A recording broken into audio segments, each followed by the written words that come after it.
শুধু আমাদেরকে যদি কেউ গুলি করে মেরে ফেলে তাকে যেন ধরে বিচার করা হয়। আপনি যদি আজকে আমাকে, জাবেরকে, আমাদের টিমকে মেরে ফেলেন এবং তার যদি বিচার করতে না পারেন, তাহলে নতুন কেউ জন্মাবে না। শুধু এই জন্য তার বিচার করে ফেলতে হবে, আর কিছু স্পেশাল সিকিউরিটি না। জুলাই যোদ্ধা ওসমান হাদির মৃত্যুতে কাঁদছে গোটা দেশ, কিন্তু খুবই কম মানুষই জানে মৃত্যুর কয়েকদিন আগে তিনি তার মায়ের কাছে জীবনের শেষ 3টি ইচ্ছার কথা বলেছিলেন। আমরা যে লড়াই নেমেছি, আমার একটা মনে হয় কি কোনো রাজনীতিবিদের না বাসায় মৃত্যুটা হইতে পারে না, এটা কোনো ভালো মৃত্যু না। যিনি রাজনীতি করেন, যিনি লড়াই করেন, যিনি বিপ্লবী, যিনি সংগ্রামী, তার মৃত্যুটা হবে একটা সংগ্রামের মধ্য দিয়ে, একটা রাজপথ, একটা গ্লোরির মৃত্যু। প্রথম 2টি ইচ্ছা ছিল অত্যন্ত সাধারণ, একটি সাধারণ কফিন আর একটি সাধারণ কবর, কিন্তু তৃতীয় ইচ্ছাটি ছিল ভীষণ কঠিন। এমন একটি ইচ্ছা যা শুনলে যে কেউ থমকে যাবে। আরো কষ্টের বিষয় হলো দাফনের দিনে ওসমান হাদির সেই শেষ ইচ্ছা পূরণ হয়নি। তো আমার এই প্রথম মনে হলো কি যে আমি ভাইয়ারে বলি, ভাইয়া আল্লাহ যদি আমাকে নিয়ে যায়, আমার বাচ্চাটার দিকে একটু খেয়াল রাখেন। আজকের ভিডিওতে আমরা জানার চেষ্টা করি ইনকিলাব মঞ্চের মুখপাত্র ওসমান হাদির সেই অপূর্ণ শেষ ইচ্ছাটি আসলে কি ছিল, আর আমরা কি পারবো সেই ইচ্ছা পূরণ করতে। ঘটনাটা কয়েকদিন আগের, খুবই সাধারণ একটি দিন। কোনো ক্যামেরা নেই, কোনো মাইক নেই কোনো জনসভা।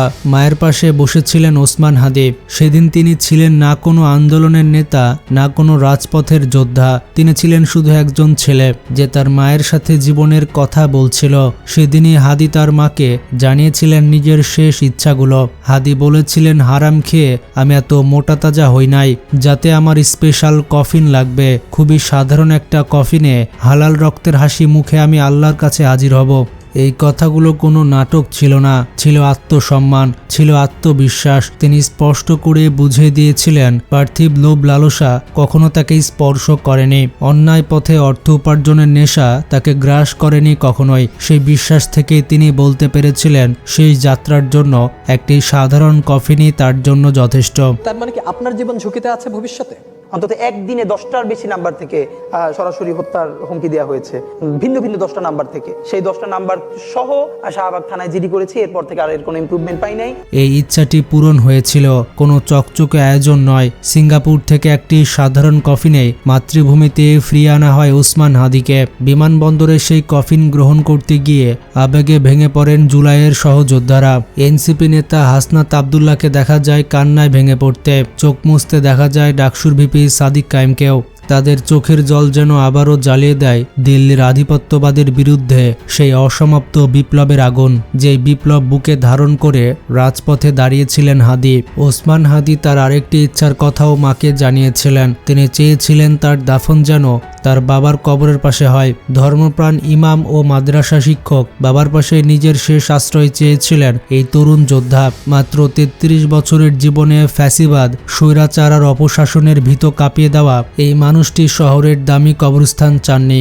তিনি চেয়েছিলেন ঝালকাঠির নলছিটি উপজেলার নিজের ভিটার মাটি, যে মাটির আলো বাতাসে তিনি বড় হয়েছেন, যেখান থেকে উঠে এসে তিনি হয়েছিলেন রাজপথের সংগ্রামী। লড়াই শেষে সেখানেই চিরনিদ্রায় শুয়ে থাকতে চেয়েছিলেন তিনি। হাদির জীবন ও দর্শনের এটি ছিল আরেকটি অনুপ্রেরণাদায়ক দিক। তিনি শুধু একজন রাজনৈতিক কর্মী ছিলেন না, তিনি ছিলেন সাধারণ মানুষের একজন। সবসময় সাধারণ মানুষের কাতারে নিজেকে রেখেছেন, তাদের অধিকার আদায়ের কথা বলেছেন, ন্যায়ের পক্ষে দাঁড়িয়েছেন নির্ভয়ে। শৈশব ও কৈশোরে নেসারাবাদ কামিল মাদ্রাসায় পড়াশোনা করা হাদি ধর্মীয় আবেহে বড় হয়েছিলেন। সেই পরিবেশ থেকে তার মধ্যে গড়ে উঠেছিল নৈতিকতা, ন্যায়পরায়ণতা আর দুর্নীতির প্রতি সহজাত ঘৃণা। তাই তো জনতার অধিকারের প্রশ্নে তাকে সবসময় দেখা গেছে মিছিলের অগ্রভাগে, হাতে মশাল নিয়ে। কিন্তু দুর্ভাগ্যজনকভাবে ওসমান হাদির সেই ইচ্ছা, দেশের বাড়ির মাটিতে বাবার কবরের পাশে চিরনিদ্রায় শুয়ে থাকার ইচ্ছা,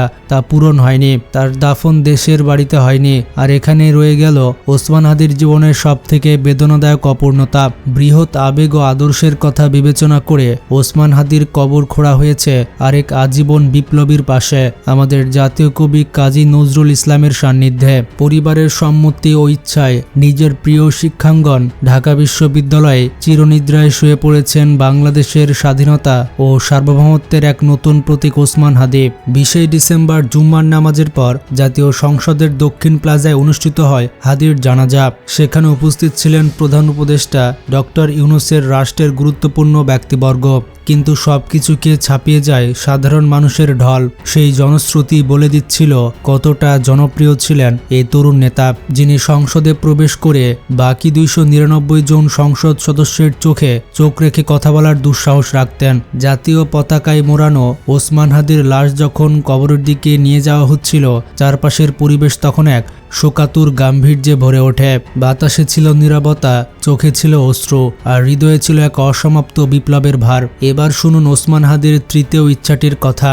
এটি শুনলে আপনি থমকে যাবেন। তার কথাগুলো বুকের ভেতর থেকে শিলের মতো বিঁধে যাবে। কয়েকদিন আগে এক জনসভায় ওসমান হাদি বলেছিলেন, যদি আমার বুকে অথবা মাথায় গুলি করা হয়, রাষ্ট্রের কাছে আমার শেষ চাওয়া যেন খুনিকে গ্রেফতার করে বিচারের মুখোমুখি করা হয়। এই কথাটা কোনো ভবিষ্যৎবাণী ছিল না, ছিল তার বাস্তব উপলব্ধি। তিনি জানতেন ফ্যাসিবাদ বিরোধী যে ভাষা তিনি ব্যবহার করছেন, ন্যায়ের পক্ষে যে প্রশ্ন তুলছেন, তার মূল্য তাকে জীবন দিয়ে দিতে হতে পারে। তাই কথায়, আলোচনায়, এমনকি ফেসবুক স্ট্যাটাসেও বারবার মৃত্যু চিন্তার কথা প্রকাশ করেছিলেন তিনি।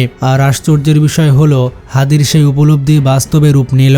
ওসমান হাদিকে খুব কাছ থেকে গুলি করা হয়। ঘাতকের নির্মম বুলেট ঠিক মাথা ভেদ করে চলে যায়। যেন কেউ নিশ্চিত করতে চেয়েছিল তিনি আর কখনো কথা বলতে না পারেন, আর কখনো রাষ্ট্রের ভিত নাড়িয়ে দেওয়া কোনো বিপ্লবের ডাক দিতে না পারেন। 12 ডিসেম্বর জুমার নামাজের পর ঢাকার পুরান পল্টনের বক্স কালভার্ট রোডে ব্যাটারি চালিত রিকশায় ছিলেন ওসমান হাদি। তাকে অনুসরণ করছিল একটা মোটরসাইকেল। বেলা প্রায় 2:30টার দিকে মোটরসাইকেলের পেছনে থাকা ব্যক্তি গুলি চালিয়ে পালায়। গুলিটি ওসমান হাদির ডান কানের পাশ দিয়ে ঢুকে মাথার অপর পাশ দিয়ে বের হয়ে যায়, যা তার ব্রেন স্ট্রেমে অপূরণীয় ক্ষতি করে। পুলিশি তদন্তে পরিষ্কার হয়ে গেছে, এই হত্যাকাণ্ড কোনো তাৎক্ষণিক ঘটনা ছিল না। এটি ছিল কয়েক মাস ধরে তৈরি করা এক সুপরিকল্পিত নীল নকশার বাস্তবায়ন। হামলাকারীরা ব্যবহার করেছিল উন্নত মানের 7.65 ক্যালিবারের পিস্তল, যা সাধারণত পেশাদার খুনিরাই ব্যবহার করে। প্রথমে ঢাকা মেডিকেল কলেজ, এরপর এভারকেয়ার হাসপাতাল, আর শেষ পর্যন্ত সিঙ্গাপুর।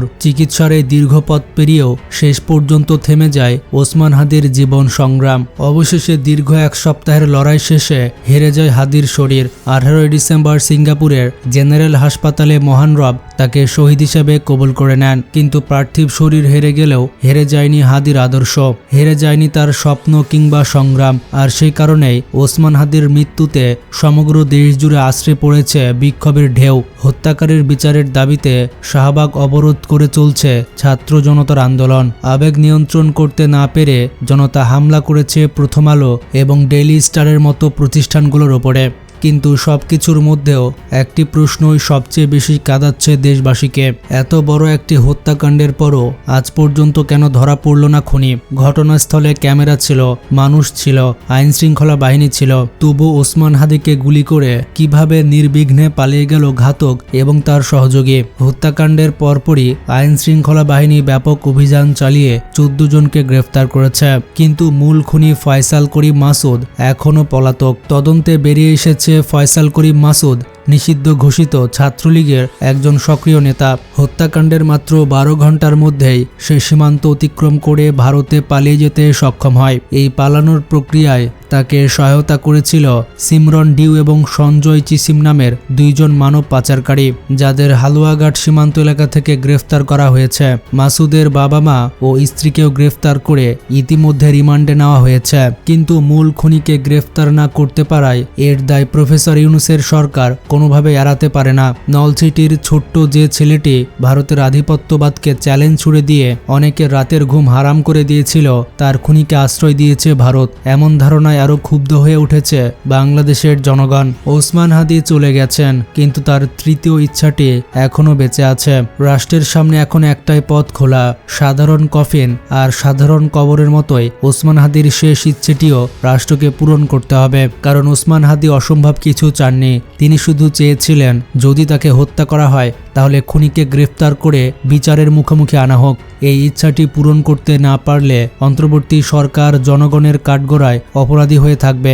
ওসমান হাদির তৃতীয় ইচ্ছা গুরুত্ব শুধু তার ব্যক্তিগত নয়, পুরো দেশের জন্য একটি নৈতিক আর্জি। তিনি শুধু নিজের মৃত্যু নিয়ে ভাবেননি, তিনি ভবিষ্যৎ প্রজন্মের জন্য ন্যায় ও সত্য প্রতিষ্ঠার বার্তা দিয়ে গেছেন। জীবনের শেষ মুহূর্ত পর্যন্ত লড়াই ছিল স্বাধীনতা, স্বাধিকার আর দমন প্রতিরোধের। তাই যখন তিনি বলেছিলেন যদি আমাকে হত্যা করা হয়, খুনিকে গ্রেফতার করে বিচারের মুখোমুখি আনা হোক, তখন সেটি ছিল একটি অসম্পূর্ণ বিপ্লবের চূড়ান্ত আহ্বান। ভিডিওটি সম্পর্কে মতামত থাকলে কমেন্টে জানাতে পারেন। ভালো থাকবেন, টেক কেয়ার।